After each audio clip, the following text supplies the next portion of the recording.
Meeting equity is a phrase that I'm hearing more when we talk about redesigned workplaces. It has three components. Equitable audio. Can everyone hear every speaker all the time? Inclusive video.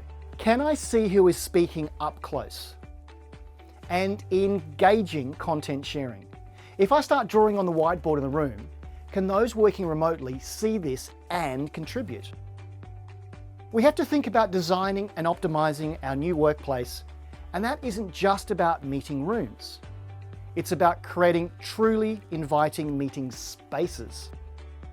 It's how we can empower our people to enable effective collaboration. Now, the thing people tell me they're missing most about hybrid working is those stolen conversations where we bump into someone and save hours of discussions over Zoom and email and get the job done.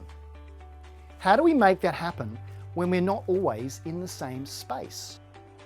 We need to enable human-centric experiences that allow people to make meaningful connections, have a sense of shared purpose, and achieve outcomes aligned with their beliefs, values, and emotions. And the final P, and the most important, is purpose. Why do we go to work? What drives us, and how can we understand the purpose of our organization and ensure it aligns with our values? Now, I want to leave you with 5 actionable tips for reimagining work. Ensure you have the right technology for those in the office and those working remotely.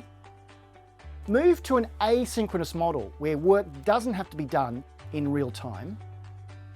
Ensure your meeting spaces promote meeting equity.